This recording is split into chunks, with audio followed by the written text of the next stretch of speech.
How do you start to find your purpose? My career has drained me out. From experience, I have changed my career so many times, you guys, that I have no fear when it comes to making a big life change like that. I've done it and it has always been a positive experience for me. And I think anyone who is in a place where they are working a job that is completely draining their life force needs to be brave enough to search for something different. And once you open that door, once you take that action, because action is 100% of the bridge that is between you and a good experience. Most people tend to sit back and complain, right? It's they'll complain about their circumstance without actually taking the action that it takes. And a lot of reasons why that won't happen is because they are somehow tied into finances, or they're tied into relationships, or they don't think that they can break these ties that they have with that job or with that experience. So, and a lot of people are afraid of being uncomfortable. A lot of people are afraid of doing something new. You know, when you start a new job, that first week you're terrified. It's like going to school. It's something you learn very young in age. It's like going to school, the first day of school. How many of you have had a stomach ache on the first day of school because you were so nervous? Because it was new and scary, right? Anytime you start a new job, it is scary. You're going to have to battle that fear of change. But I promise you, when you make that change, the doors open up, because Spirit is so proud of you. Spirit is so proud. It is such a high vibration to enact change and do something that you're scared of and work through that fear and actually take that step forward. That is such a high vibration that it is impossible for the doors not to open. And even if you don't settle in the first place that you discover, everything you're learning at this point, that first change, that first step to the second step to the third step, everything that you're learning is so important. So don't get discouraged. Spirit has a way of training you.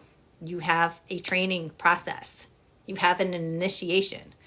Spirit has a way of training you, and that could take several steps before you land where you're supposed to land. So don't be discouraged if you haven't found that first successful step, because that step's going to lead to another step. And that's how that works. But I have changed many.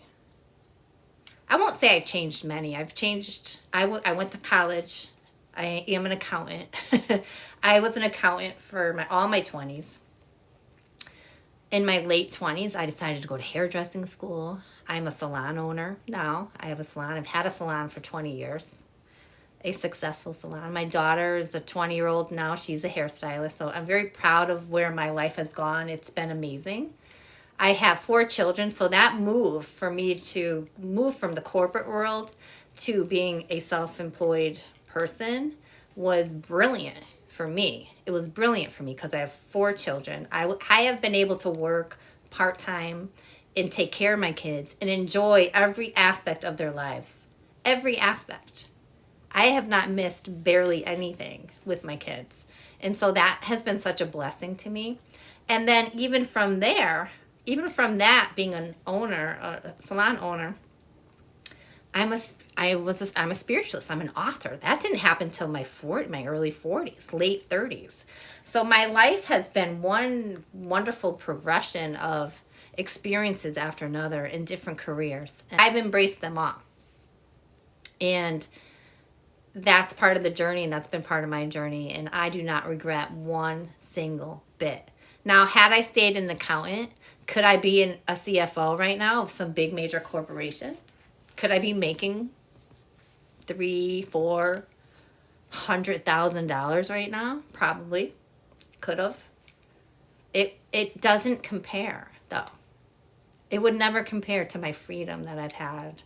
The freedom that I've had, my ability to raise my kids, to be in a place where I've had peace and joy and enjoyed my career. I've enjoyed my clientele and my salon and everything. I never hate going to work, ever. I love it. I love it. I love my clients. I love my people. I love what I do here with you guys. So my life has been one happy, it's not perfect, but I am so grateful for my life and the choices that I made. And a lot of them are not financially motivated. They've never been financially motivated. It's always motivated me to love first, and to love my kids, and to be there, and to be present in their lives, and to be present in my life, and to enjoy my life, and to enjoy my purpose. So you really have to ask yourself when you're making changes, what is your motivation? What is your goal? What is the number one goal? Because if it's finances, sometimes that's not going to be the place where you're going to find your actual happiness, your wholeness, your contentment. So those are good questions that you should be asking yourself. And you can journal about that. It's a good question. And journal it and see what Spirit has to say about it. See what you can channel.